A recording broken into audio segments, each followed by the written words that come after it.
Night Kit Kat alongside our producer Chris Benetti, our director Benji Goldsmith, and our researcher to the stars Mark Matcham. I am Alana Rizzo, your host for the next 60 minutes. Chris Mad Dog Russo is over on First Take on ESPN. He will be back tomorrow before taking off another much-needed day on Friday. On the show today, in what is probably one of the most highly anticipated call-ups in a long time, Jackson Holliday is getting the call-up to the show. Steve Phillips joins us on the program to talk about what we might expect from the latest Orioles second baseman. Ryan Spilborghs is also on the program. Spilly played with Jackson's dad, Matt Holliday, for 7 seasons in Colorado. He's also going to talk about the top 5 players under the age of 25. We'll get Spilly's take on that. And speaking of guys just getting going in their career, Oliver Dunn, the third baseman of the Milwaukee Brewers, the rookie, joins us to talk about what it is like to be one of 12 Brewers making their first opening day start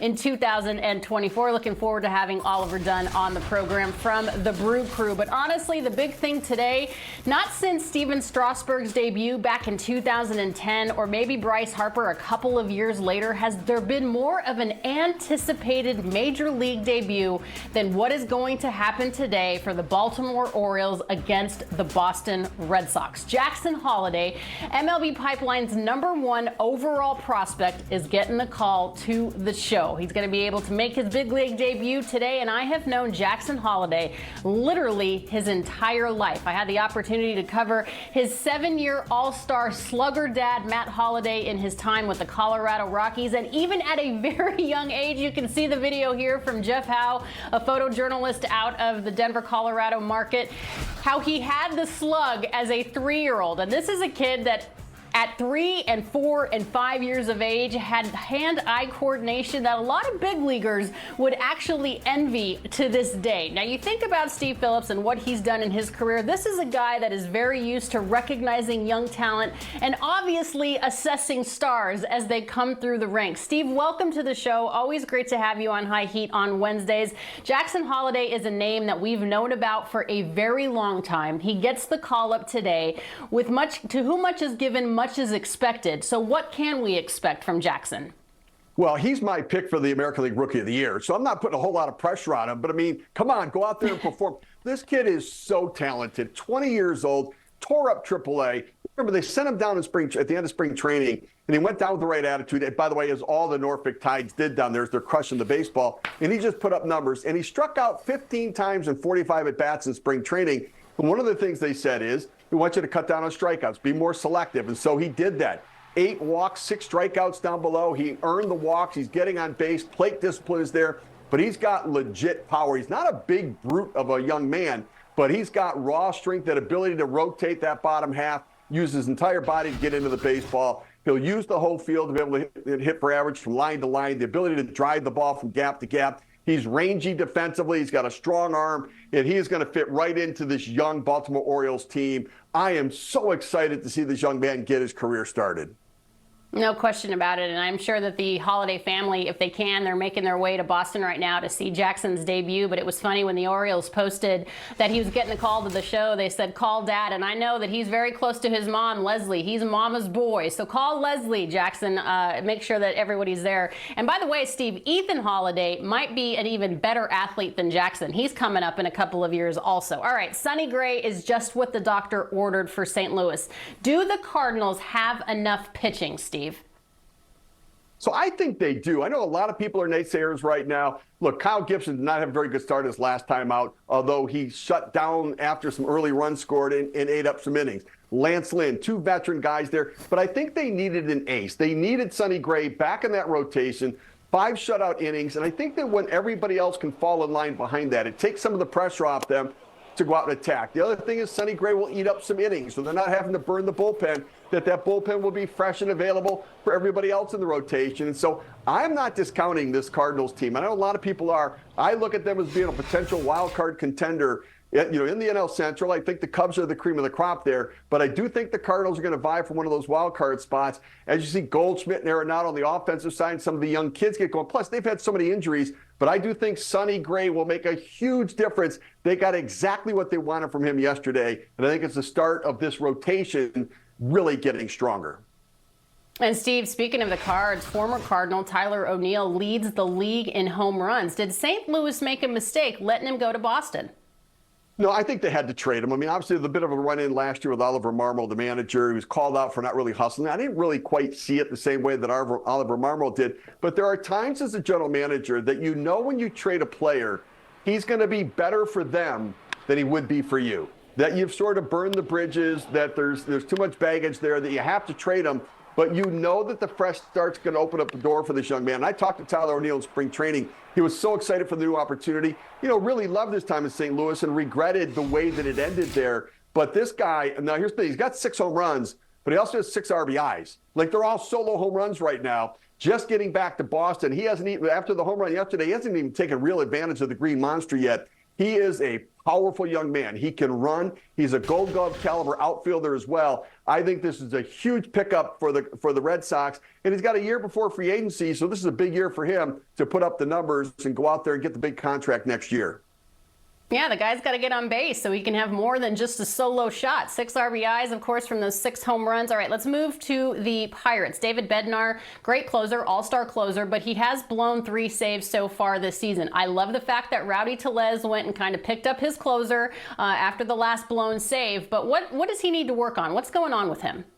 Yeah, so remember in spring training he had a lat injury and he missed a little bit of time. And even on opening day when they had a save opportunity, I mean, you saw that Derek Shelton did not go to Bednar there. They needed him to continue to recover from that lat injury to make sure that he was right. Now they're saying that he's healthy and it's just the rust from not having pitched for a bit, that he's lacking command. And look, he did. He's only hit 5 batters in his entire career before hitting guys yesterday in the game. He ended up walking somebody. But the other thing is, I mean, in this game, they nickel and dimed him to death. A lot of seeing eye ground balls that just seemed to find holes, a flare into the outfield. It's not like he got slugged around all over the ballpark. So I'm not worried about him. He's a gritty, tough, hard-nosed guy. I don't love that the Pirates fans booed him. I mean, he's from the area. He's given his heart and soul. Even when they weren't good teams in good years, they're 9-3 right now. He will get right. He will get back on track again as long as everything's healthy. He's got, you know, it's hard to prepare closers in spring training. Then he missed some time. I do have confidence that he's going to get back in, and the rest of that bullpen's been very good as well.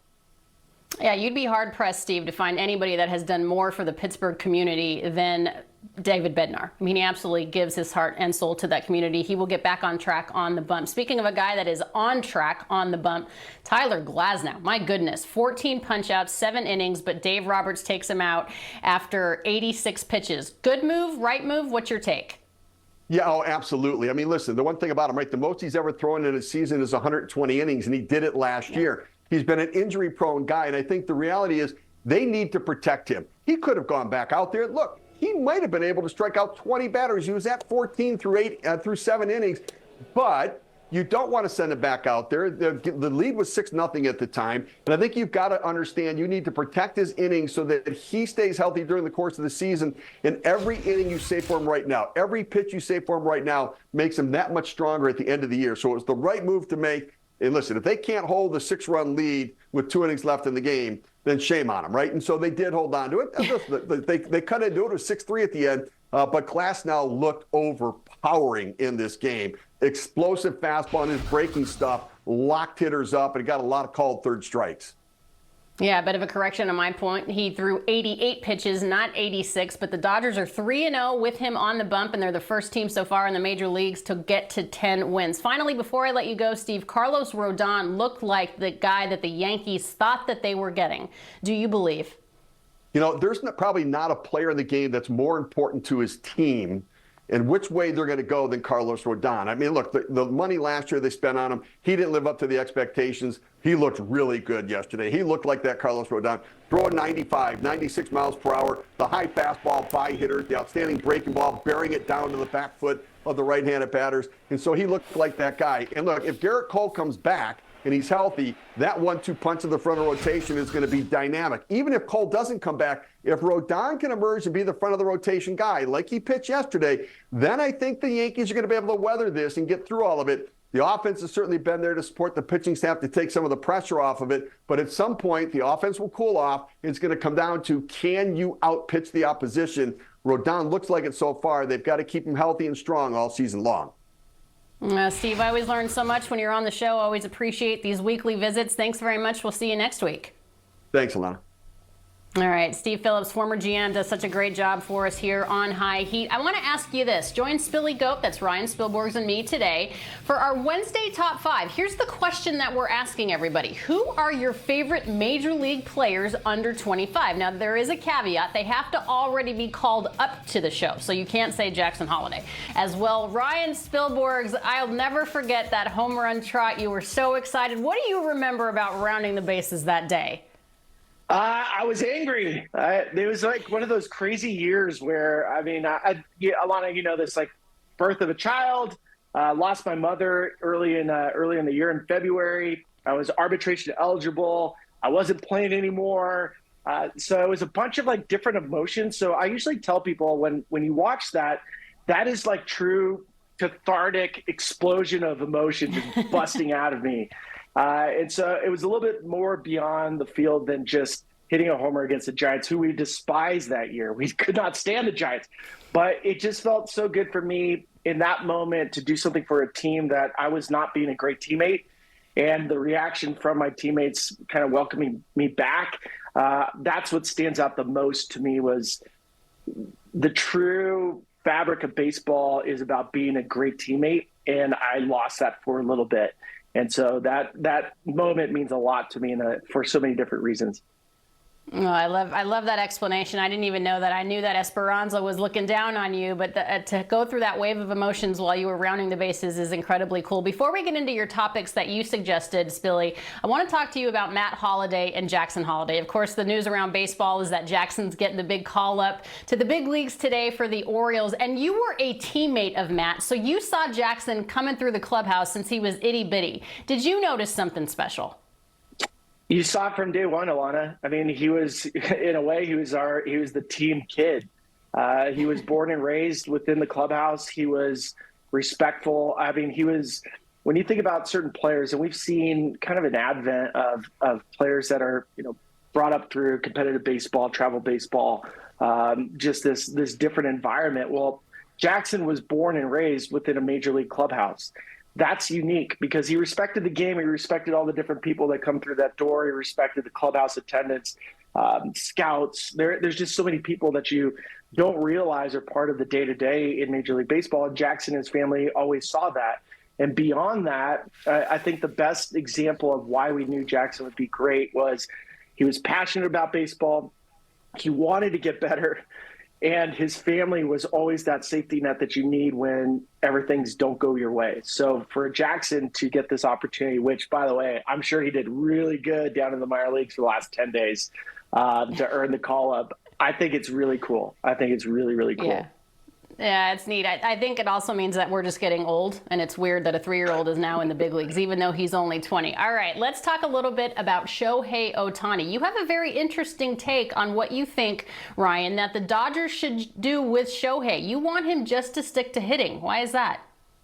Well, think about this. He already has the money, so I'm not worried about the contract. And I know Dog would probably go, he's getting paid $700 million for 20 years. I don't care about the pitching at this point because when you line him up as a hitter, and I want to see him on the field. I don't want to see Tommy John.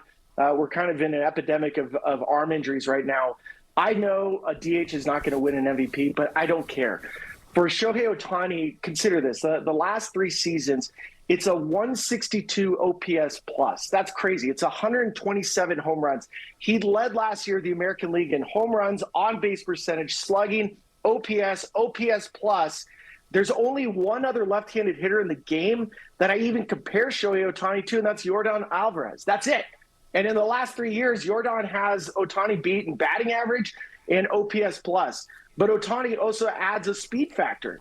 So if I'm thinking from a Dodgers perspective, how best can I utilize this asset? He's already making you money. It doesn't matter about the pitching aspect. They have it covered.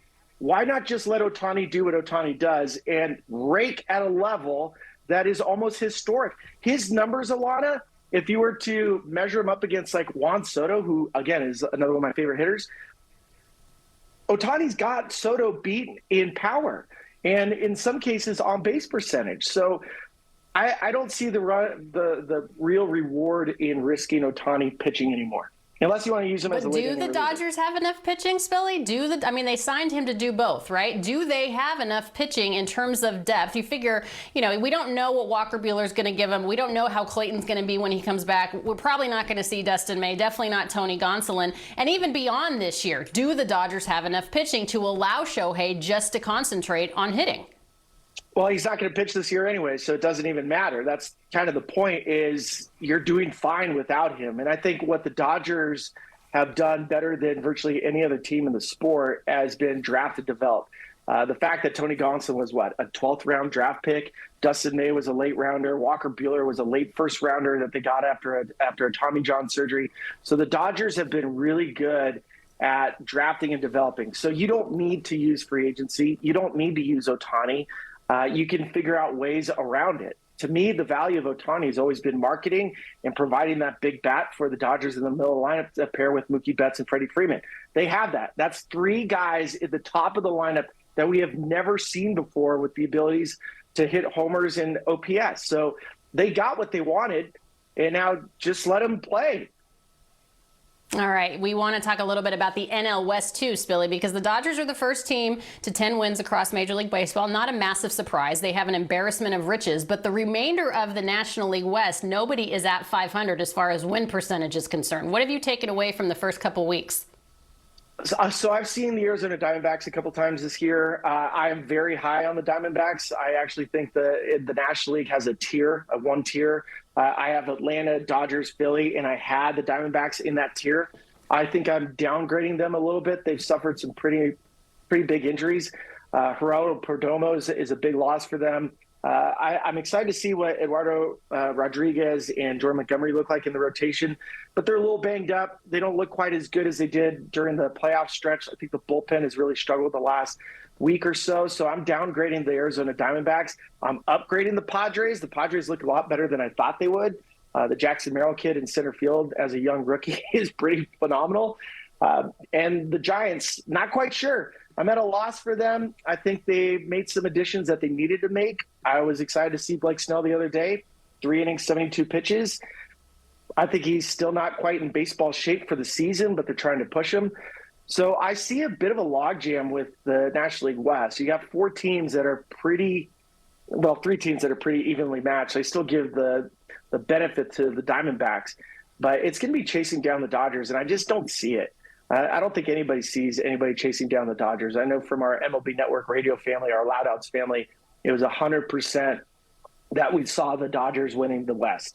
And I don't see any version of that not happening. Well, I don't think you're crazy for thinking that. The thing about the Dodgers is they have to get past the first round of the postseason. Much more from Ryan Spilborghs coming up here on High Heat, presented by Kit Kat. He's going to discuss his top 5 players under 25. And the next guy on the program, he's not 25, but he's a rookie. Oliver Dunn of the Milwaukee Brewers will be joining us next because you just took him deep. What was that moment like for you? Congratulations. Thank you. It was definitely awesome. It had been a long road, but I was glad in that moment, more than anything, just that it was hitting the game against a great pitcher. It was giving us a chance to, take the lead there. But looking back on it, it was definitely really cool to get the first one off a premier arm at home in front of the home crowd and stuff. Now, you could have easily started the season in AAA Nashville, but you're there in the show, one of 12 Brewers to have their first opening day roster, their name on their first opening day roster. When you found out that you were making the team, I understand that Pat Murphy, the Brewers manager, gave you a little bit of grief. It was a little bit of a funny moment. Can you take us through that? Yeah, so I had been, I was going to start in Nashville. And so the way it was working, I was driving, which was going to take a long time. So I left Sunday, and it was kind of like a whirlwind, get out of town, try to make sure I got to Nashville on time. And so I didn't go and say bye to Pat or any of the guys. I just kind of left. And I'd been in Nashville for about an hour, and I got a call from Pat. And I'm like, that's kind of weird, middle of the day. And I answer the phone. He's like, hey, why didn't you say bye before you left? I'm like, I don't know. He's like, you missed a meeting with Dustin Pedroia, which I was really bummed about. Yeah, I know. That was my favorite player growing up too, so I was really bummed I missed that one. But it was just funny. He was kind of giving me a hard time, telling me you should have said bye. He just made it he gave it a unique twist, which I appreciated. Yeah, you kind of just Irish exited out of there. You needed to go. Yeah. It was time to leave. Now, Dustin Pedroia, tell me more about that connection. You said he's your favorite player growing up. Were you an ASU fan? Were you just a guy that liked the way Dustin Pedroia went about his business? Yeah, I think it was more just how he played the game. I think he played that chip on his shoulder, and that just ultimate hustle was something I was really attracted to as a young kid, still am, and try to model my game after now. All right, your first career hit off of Luis Severino on March 30th there at Citi Field. Rhys Hoskins was going bananas trying to make sure that they just remembered that it was your first hit. What's it been like playing alongside Rhys? I know that he's a fiery guy, obviously a good baseball mind, but what's it been like following kind of in his footsteps? Rhys is awesome. I think all of the veteran leaders in our clubhouse have been great, but especially Rhys, just taking me to the side, talking about stuff. I mean, he's a great guy. He's a great leader. I think he's perfect for this team with the mix of veterans and young guys. And, I'm excited to watch him do his thing and do it alongside him. You had mentioned a lot of veteran leaders. When I think veteran leader with the Brewers, I think of Christian Yelich. And he was talking about the fact that, you can't replicate the big leagues and that sometimes there's an adjustment period, but not always. As much as you can shorten that, the better off we will be. What have you learned from just kind of watching Christian go about his day and the conversations that you guys have had?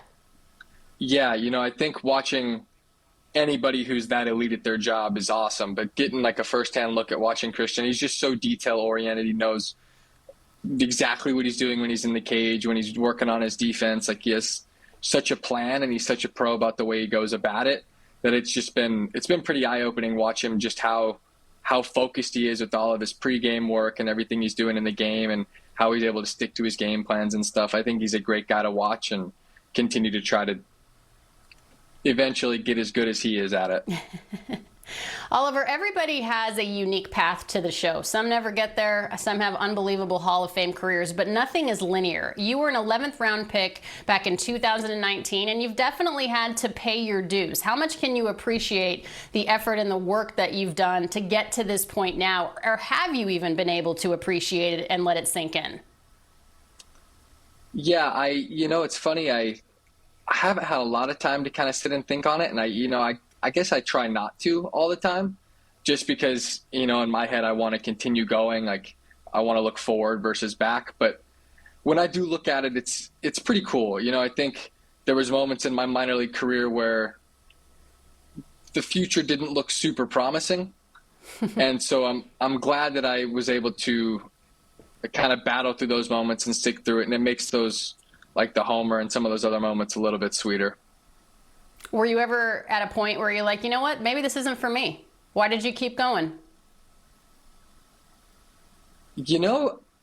Not totally, but there was times where those thoughts had started to kind of creep into my head, which was strange for me. I expected to be the guy that those kind of never showed up for. And so it was never anything that I was like really considering, but the thoughts started to creep in, like, maybe this just isn't, something I'm going to be able to do. So like I said, I'm glad I stuck through it and continue just to battle through those times. Like, I think it happens to a lot of guys, and it's something that, a lot of people don't talk about very often, but it makes continuing on it a little bit sweeter when I look back on it. So who or what stopped the thoughts from creeping and continuing?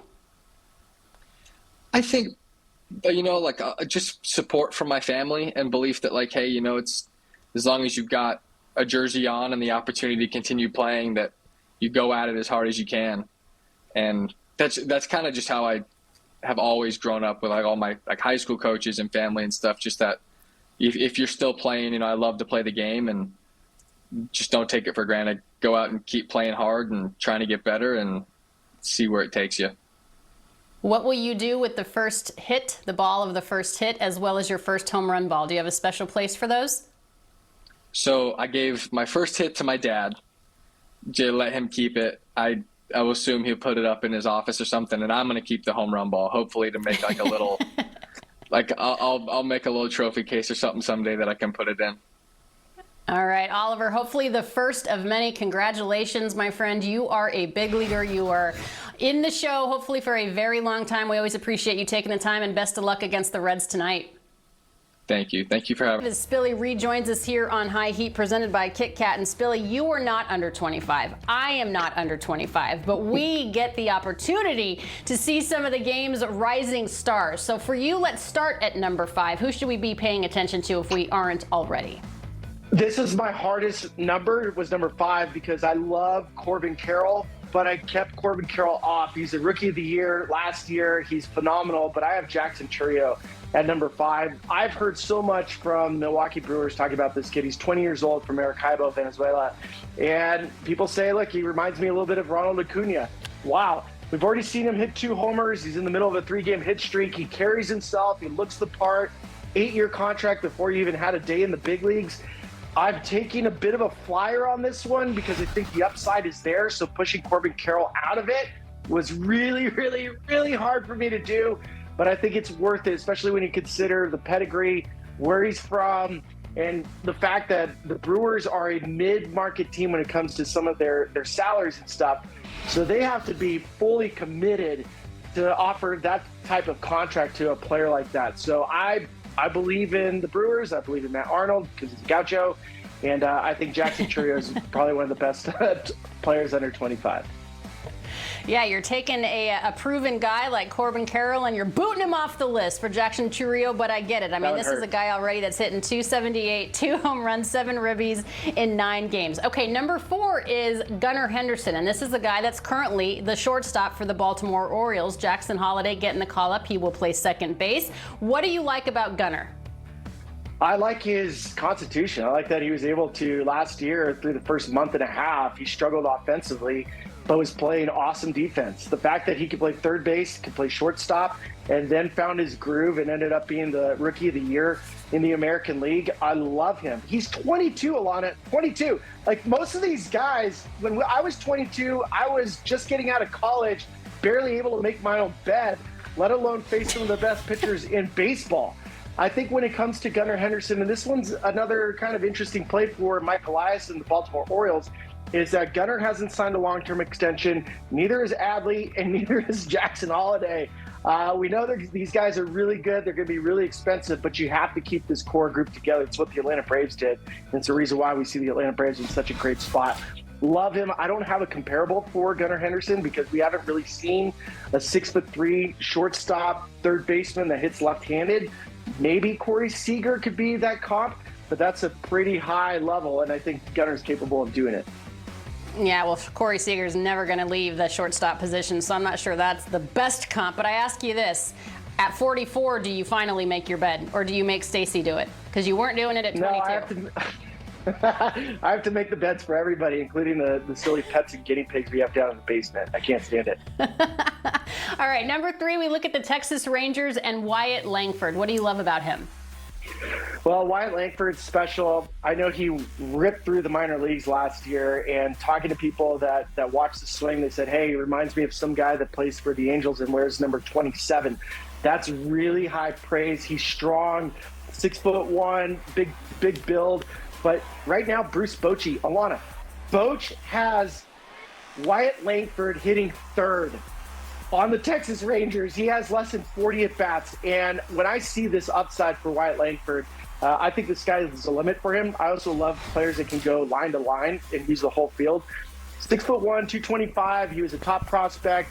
But last year when he started going through, from the college ranks to the minor league ranks and just ripping without even looking behind him, he was awesome in spring training. I think the sky's the limit for Wyatt. And again, another dude that's 22 years old. It's crazy.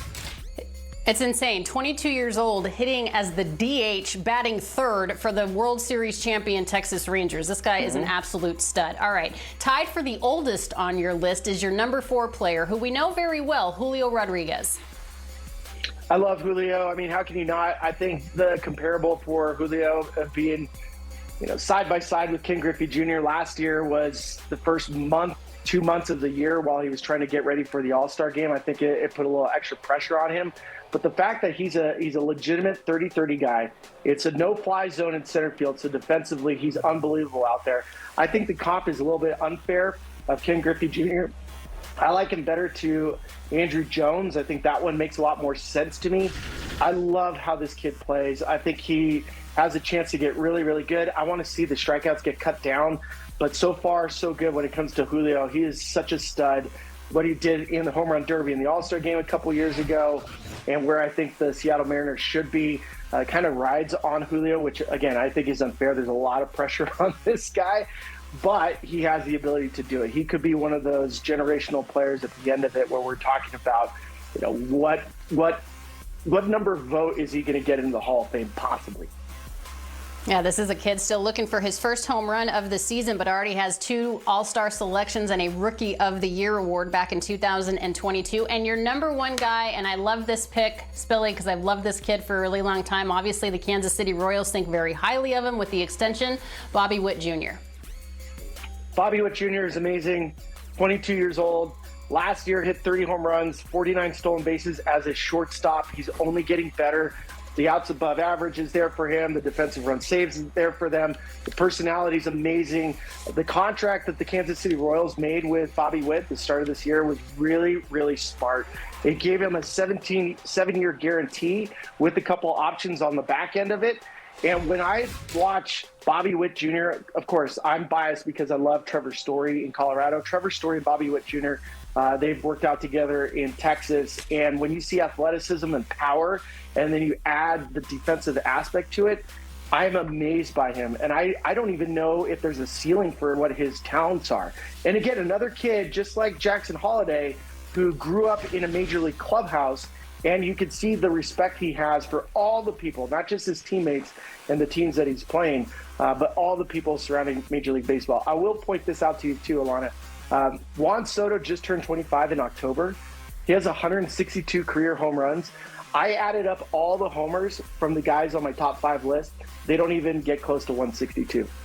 That's insane. He does have one of the sweetest swings I've ever seen. Juan Soto does. He's in a perfect place. He's going to shine in New York. The New York Yankees are going to be very good this year because of Juan Soto. Other notable players that you had, Spilly, Corbin Carroll, Evan Carter, Ellie De La Cruz, Anthony Volpe, and Michael Harris II. All right, this is the question that we asked our audience for this Wednesday Top 5. Who are your favorite MLB players under 25? We had a lot of answers. We always appreciate you guys joining the program. This is from Alexa. She says Francisco Alvarez, Bobby Miller. Okay, love that. Royce Lewis, of course, even though he's on the IL. Bobby Witt. So you agree with Spilly and Julio Rodriguez. That's 2 for 2, 2 for 5, I should say, as far as agreement. Rafaela, this one from Tom Stoddard. His defense is Gold Glove caliber. Give you that. He just needs to pick it up on the offense, and he could be really fun to watch at Fenway this year. Yeah, he needs some lessons maybe from Tyler O'Neill, who's having a heck of a season. And this one from number 1 at Mr. Y Cyprus. Patrick Bailey. Pop time is insane. Framing is the best of the best. Gunnar Henderson, yeah, amazing all around. That's why he's Rookie of the Year. Bobby Witt Jr., yes, we agree there. Jackson Holliday or Juan Soto at the top if they count. Jackson Holliday doesn't just because he hasn't made it yet. He will today. Juan Soto, yes, he definitely does count. And a sleeper, C.J. Abrams. I like that too. What's your sleeper pick on that as far as that's concerned? Spilly, you like that sleeper? I do like that sleeper in C.J. Abrams. That one's kind of fun for me. I think when it comes to trying to see some of these players at this young age, there's so much growth that happens both on and off the field that it's really hard to compartmentalize unless you know all the people surrounding them. That's why, I couldn't put Jackson Holliday on my list because he hadn't made it to the big leagues. But get ready for some waterworks later, Alana. The fact that Jackson Holliday is wearing number 7 for the Baltimore Orioles, which represents Cal Ripken Sr., Billy Ripken, who was the last player to wear that. It's really cool to know that Holliday, 7, Ripken family is all connected. It's going to be awesome. I want to ask you a little bit more about Jackson Holliday. Again, as we've established, you played with Matt Holliday. And in speaking with some of Matt's other teammates, they said that Matt Holliday was the best hitting coach that they ever had. I mean, that has to be something special. When you look at Matt now, it looks like he can still play. But just having that as a dad, as a mentor, as a coach, that's got to help immensely. I know that we've discussed at length that he grew up in a major league clubhouse, but there's something more to this relationship, I think. Well, I think first and foremost, Matt's always been Jackson's dad. They have always had this relationship. And of course, Leslie's the rock of the entire family. There's no question. Leslie Holliday is so important to the family and keeping everybody grounded. But to have a father that understands swing path, trying to get on top of baseballs, what it feels like when you're not swinging the bat well, when you go through a slump, and have dad over ice cream and a workout, right? Being able to go, hey, this is what I see with your swing. It's just a little bit off. You might be pulling off on your front shoulder. That prevents you from getting into these long-term slumps where you're just at a loss. And for Jackson, the fact that he is probably now able to self-correct because he's had this type of teaching throughout his entire career speaks volumes. And I agree. Matt Holliday was one of the best teammates I've ever had. He's one of the best fathers and husbands I've ever been around. But as far as like a hitting coach, he knows his stuff because he literally had over 300 home runs in his career, 2,000 hits in his career. Very few players ever get to that number, so it's pretty remarkable. It's funny.